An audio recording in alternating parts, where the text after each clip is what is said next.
Hello student, welcome to my YouTube channel. आप सभी का हमारे यूट्यूब चैनल में स्वागत है। आज से हम स्टार्ट कर रहे हैं क्लास 12 केमिस्ट्री का सिलेबस। तो आइए, केमिस्ट्री के सिलेबस में कौन कौन सा चैप्टर है, सबसे पहले इसके बारे में हम डिस्कस कर लेते हैं। देखिए, सबसे पहला जो चैप्टर है उसका नाम है विलयन। दूसरा जो चैप्टर है इसका नाम है वैद्युत रसायन। तीसरा जो चैप्टर है रासायनिक बलगतिकी। चौथा जो चैप्टर है डी एवं एफ ब्लॉक के तत्व। पांचवा है उप सहसंयोजन यौगिक।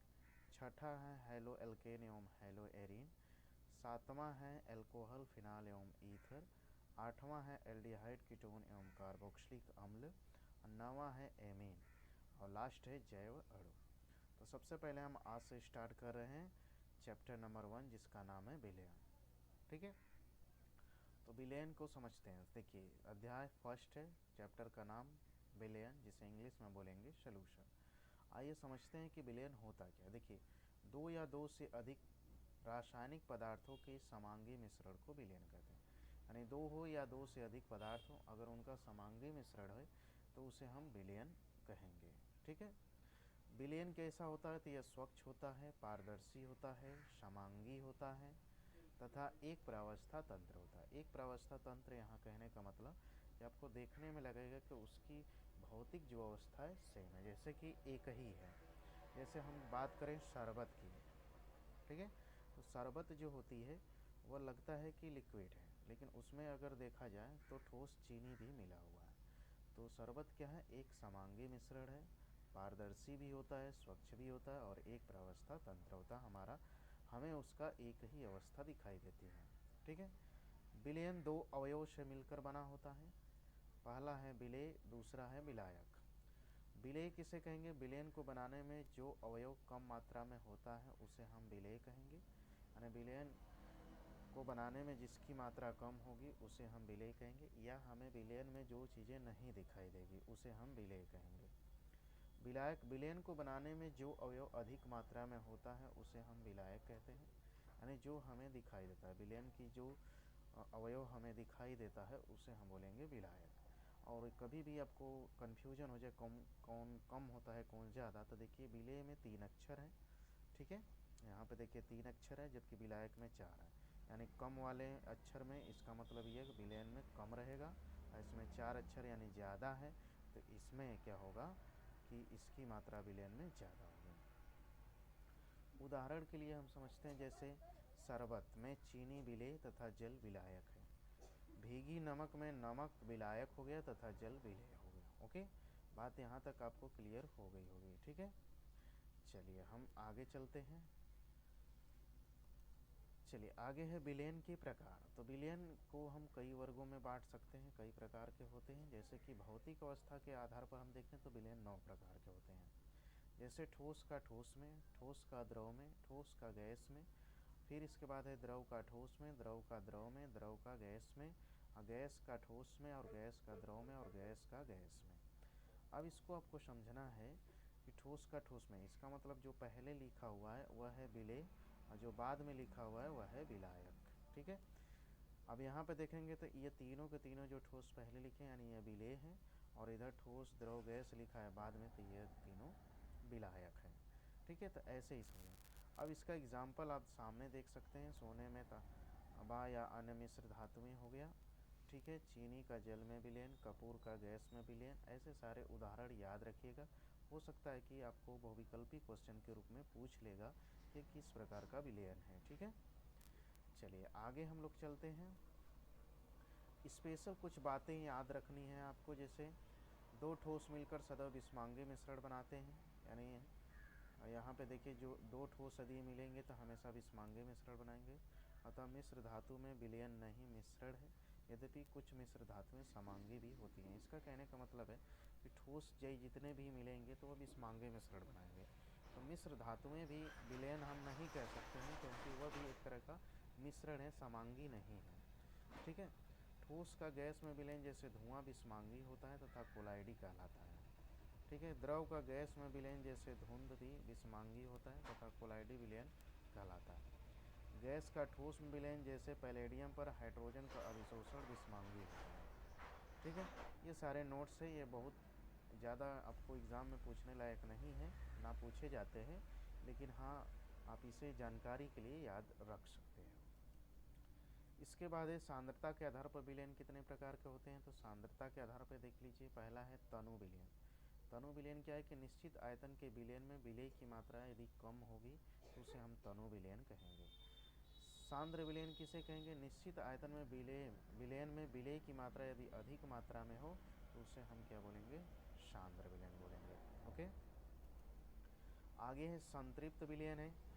जब विलयन में विलेय ठोस, यानी यहाँ पे लिखा है क्वेश्चन में ठोस, विलयन के नीचे पेंदी में बैठने लगते, इस अवस्था में विलयन संतृप्त विलयन कहलाता है। अर्थात कहने का मतलब क्या है, कोई विलायक को उसमें आप विलेय मिलाना शुरू किए और मिलाते गए कंडीशन ऐसा आएगा कि विलेय का घुलना बंद हो जाएगा, तो वहाँ पे क्या हो जाएगा कि उस विलयन को हम बोलेंगे संतृप्त विलयन। अति संतृप्त का मतलब है थोड़ा आप ताप को बढ़ा दीजिए, ठीक है। अति संतृप्त यानी निश्चित ताप पर किसी विलयन के संतृप्त करने के लिए आवश्यक मात्रा से अधिक पदार्थ की मात्रा जिस विलयन में उपस्थित होती है उस विलयन को अति संतृप्त विलयन कहते हैं। यानी कहने का मतलब है कि संतृप्त विलयन हम समझ गए कि भाई ऐसा विलयन हो जिसमें हम विलेय की मात्रा को घोलते जाएं और उस विलयन में विलेय को घुलना बंद हो जाए, लेकिन उससे अधिक और विलेय मिला देंगे तो वह अति संतृप्त विलयन हो जाएगा।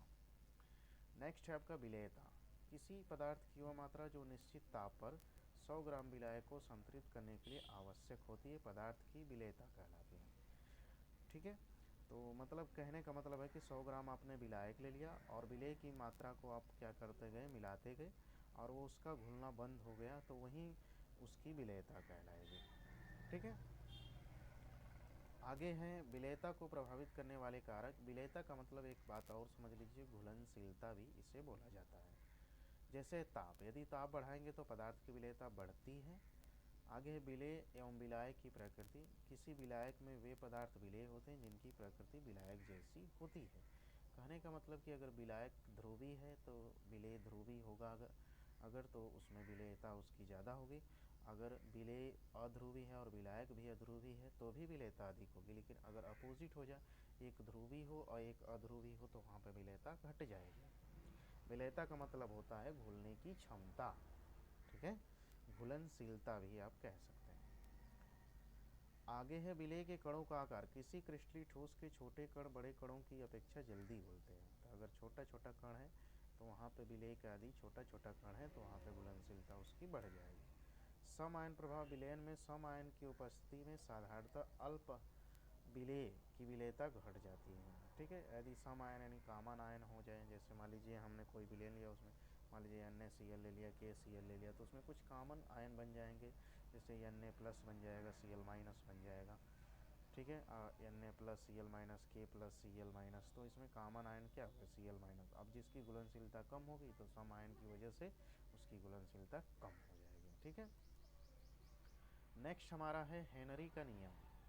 तो देखिए हेनरी का नियम कहता है किसी गैस द्रव के विलयन में, यानी क्या है, गैस द्रव के विलयन में, यानी गैस क्या है, विलेय है, और द्रव क्या है, विलायक है। विलयन में विलयन की सतह पर गैस द्वारा उत्पन्न किया गया दाब, यानी गैस जो है क्या करेगा, द्रव के ऊपर एक दाब डालेगा।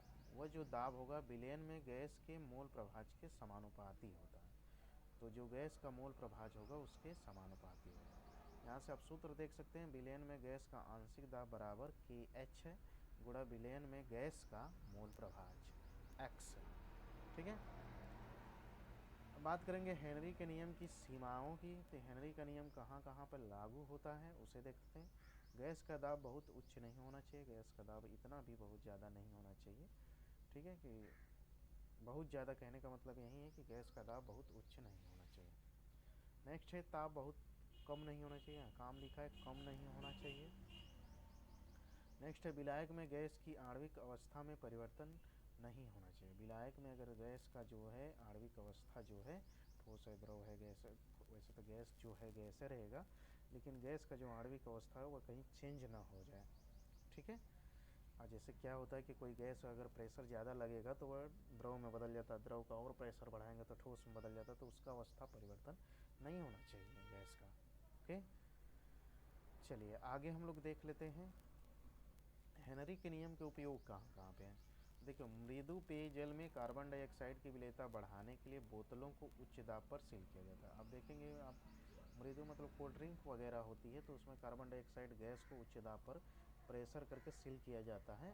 ठीक है, अगर आप कोल्ड ड्रिंक को थोड़ा सा हिला के ढक्कन खोलेंगे झटका से तो पूरा क्या होता है, निकल जाता है। तो वो किसकी वजह से निकलता है, तो गैस के दाब की वजह से।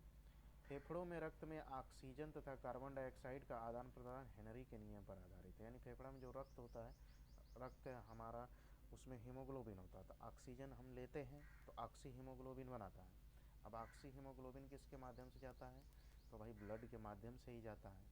तो ब्लड क्या है, लिक्विड है, ठीक है, और ऑक्सीजन क्या है, गैस है। तो अब भाई वो दाब यदि मेंटेन नहीं रहेगा तो वह क्या होगा कि गैस पूरी तरह से ऑक्सीजन कोशिकाओं तक नहीं पहुंच पाएगा। तो ये भी आपको ध्यान देना है कि हेनरी का नियम इस पे भी लागू होता है। ठीक है, आगे गहरे समुद्र में गोताखोरी करने वालों के श्वसन मिश्रण में ऑक्सीजन के साथ हीलियम मिलाई जाती है, जिससे वापस ऊपर आने पर दर्द के प्रभाव को कम किया जा सकता है। यहाँ काम लिखा है कम किया जा सके। तो ये सब है हेनरी के नियम के उपयोग, आप इसे याद रखिएगा। आगे हम चलते हैं विलयनों की सांद्रता व्यक्त करने की विधियाँ। इसे हम किसी अन्य वीडियो में देखेंगे क्योंकि ये थोड़ा लंबा हो जाएगा। तो वीडियो को बस यहीं पे हम रोकते हैं। क्लास में अंत तक बने रहने के लिए आप सभी का बहुत बहुत धन्यवाद।